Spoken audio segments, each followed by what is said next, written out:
Dans cet exercice, nous allons traiter des différentes forces qui s'exercent sur un funiculaire qui est en mouvement à vitesse constante. Alors pour ce faire, j'ai représenté ici un plan incliné avec un angle de 30 degrés, ça nous servira pour la suite de l'exercice.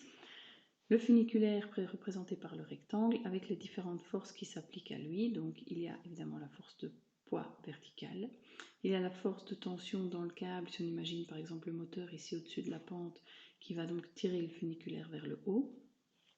Et évidemment, à chaque action, il y a sa réaction. Donc on a en réaction au poids, on va avoir la réaction des rails, mais cette réaction, elle se fait perpendiculaire au plan incliné, donc ça nécessite de définir un repère orthonormé, ici peut-être un peu moins conventionnel par rapport à tous ceux qu'on trouve dans le cours de maths. J'ai pris l'axe des X qui va dans le sens du déplacement, donc selon la pente vers le haut.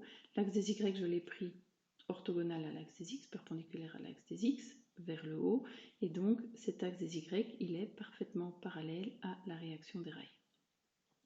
Et c'est en face, donc parfaitement à l'opposé de cette réaction, qu'on va trouver la décomposition du poids selon l'axe des Y. Ici, je l'ai appelé P1. De nouveau, j'aurais pu l'appeler P2 puisque c'est l'axe des Y, en général c'est le deuxième, mais ça ne change rien à l'exercice.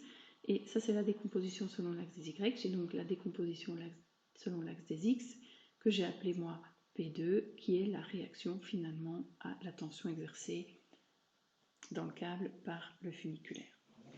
Donc voilà un schéma de tout ce qui se passe. Donc T c'est la tension, P c'est le poids.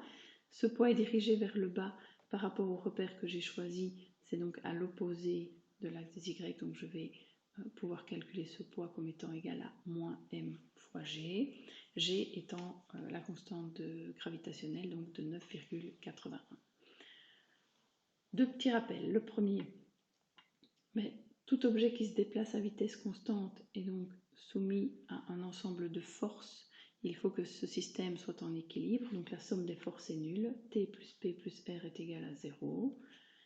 Et deuxième chose dont on a besoin pour pouvoir se comprendre entre nous, c'est choisir un repère dans lequel il va être facile de travailler. Vous pouvez ne pas être tout à fait d'accord avec le sens dans lequel j'ai mis mes axes, mais sachez que ça ne change rien du moment que vous restez consistant par rapport à vos signes. Donc l'axe des X, j'ai pris un axe parallèle à la pente montant, donc dans le sens du déplacement de mon funiculaire, et l'axe des Y perpendiculaire à celui-ci.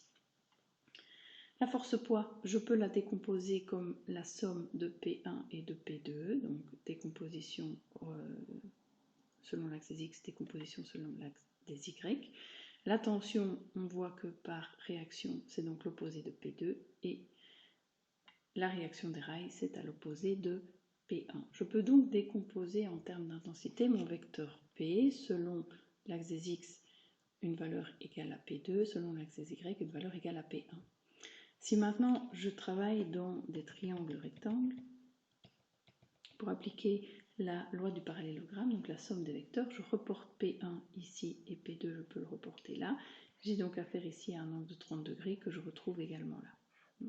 Ce n'est rien d'autre que l'angle d'inclinaison de notre pente ici. Eh bien, P2, c'est le côté opposé à l'angle de 30 degrés.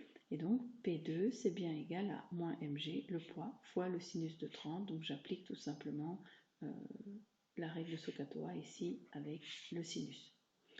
Pour P1, par contre, eh bien, P1, c'est le côté qui est adjacent à l'angle de 30 degrés que je retrouve ici. Et donc, je vais appliquer de nouveau SOHCAHTOA, mais cette fois-ci pour le cosinus. Et donc, P1, je montre que c'est égal à moins mg cosinus de 30. De la même manière, je peux décomposer ma tension. La tension, elle n'a une composante que selon l'axe des X égale à T, c'est son intensité, et 0 selon Y. Mais T, on sait que c'est l'opposé de P2. Même chose pour la réaction des rails, pas de composante selon X, puisque la réaction des rails, elle est perpendiculaire à la pente, donc il y a une unique composante selon Y. J'obtiens donc 0 R, mais R est égal à l'opposé de P1. Ce qui fait qu'on peut tout de suite en conclure qu'en réalité, eh bien,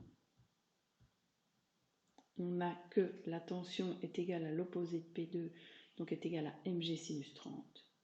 Et de la même manière, la réaction est égale à l'opposé de P1, donc à mg cosinus 30. Ça, c'est une façon de faire. Deuxième façon de faire aurait été de repartir de l'équilibre du système, donc la somme des forces est égale à 0.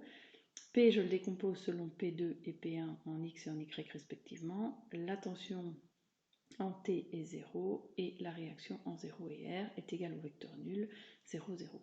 Si je remplace maintenant P2 par moins mg sinus 30 puisqu'on l'a recalculé tout à l'heure avec Socatora et P1 par moins mg cosinus 30, on peut réécrire cette équation que je vais appeler équation matricielle sous forme de système. Donc on a que moins mg sinus 30 plus t plus 0 doit être égal à 0, donc moins mg sinus 30 égale moins t. Même chose pour la deuxième ligne ici, on a moins mg cosinus 30 plus r égale 0, donc moins mg cosinus 30 doit être égal à moins r.